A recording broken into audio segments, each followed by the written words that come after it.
Hi all. Today let's explore the concept of error boundaries in React. So I have created a React 16 application here. So it basically adds two numbers and shows the results. So now let's see what happens in case an error happens.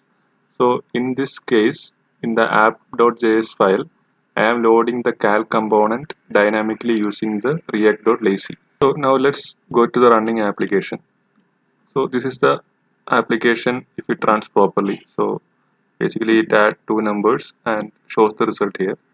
Now let's see that this is the chunk which I am loading dynamically for the calc component.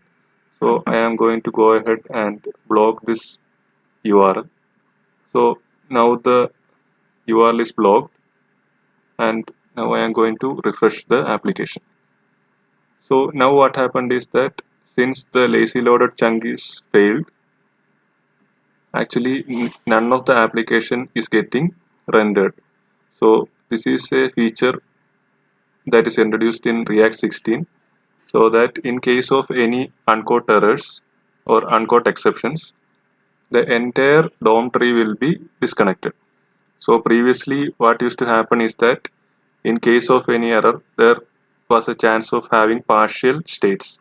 So this might lead to unexpected behavior and it's not a good user experience. So here from React 16 onwards, what they have done is they will completely remove the DOM tree. So for handling such uncaught exceptions in a declarative manner, React introduced the error boundaries. So error boundary basically means a class component which implements the either of these two methods. It can either be the get derived state from error and the component did catch methods. So the error boundary component should always be a class component, and inside that we need to define the static method get derived state from error.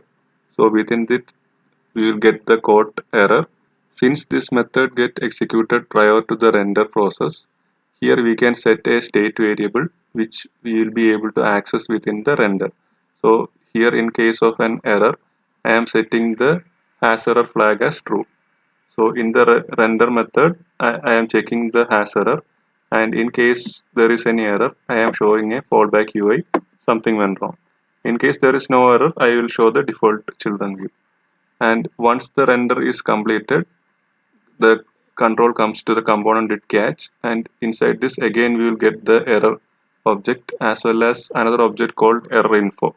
So inside this error info object we have a key called component stack. So this provides the details of the components and also the exact component in which the error has occurred. So this method is usually used for logging the errors. So now our error boundary component is ready. Now we can use this in our app.js. So I am going to add this here. So this is a declarative way. So here you can wrap the entire components, the heading, the calc and the footer in an error calc boundary, and I need to import the calc boundary component.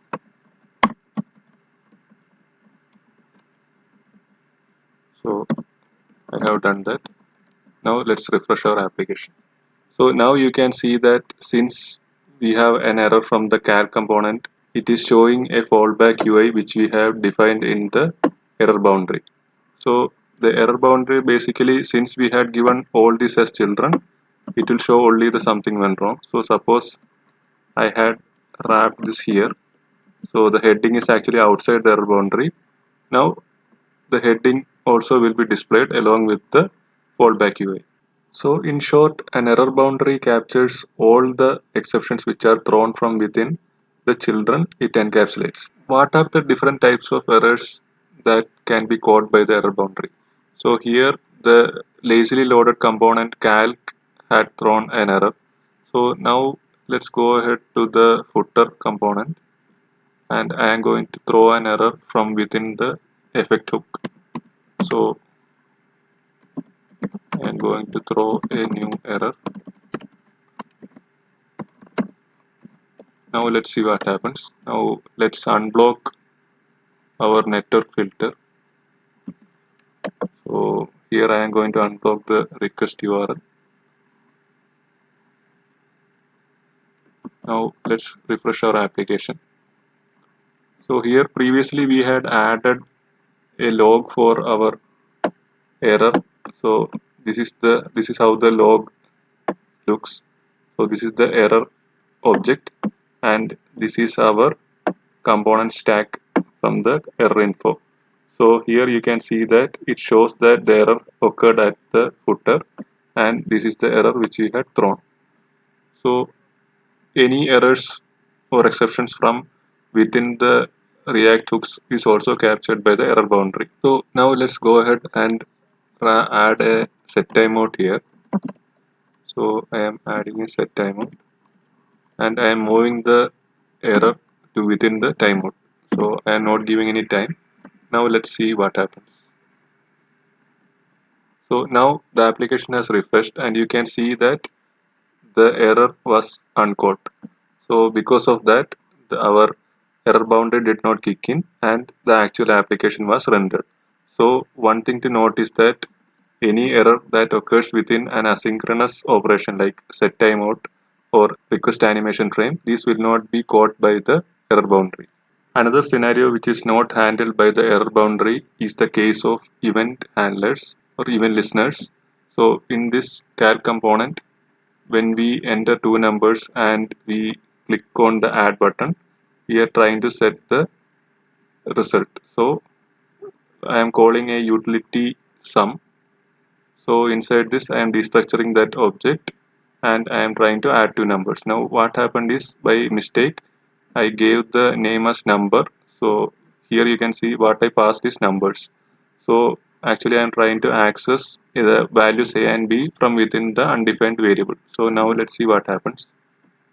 So I am giving two numbers and clicking add. So now you can see that actually an exception occurred, but still our error boundary did not come. So this is another scenario in which the error boundaries will not be handling the uncaught exception. So here, for resolving this, we will need to use the conventional try catch block. So I have wrapped the method within the try catch block, and in case of error I am logging a console. Let's refresh our application, and since we encapsulated using the try catch block, you can see that the exception is caught and the application works as expected. Another kind of error which the error boundary does not catch is an error from within the error boundary code itself.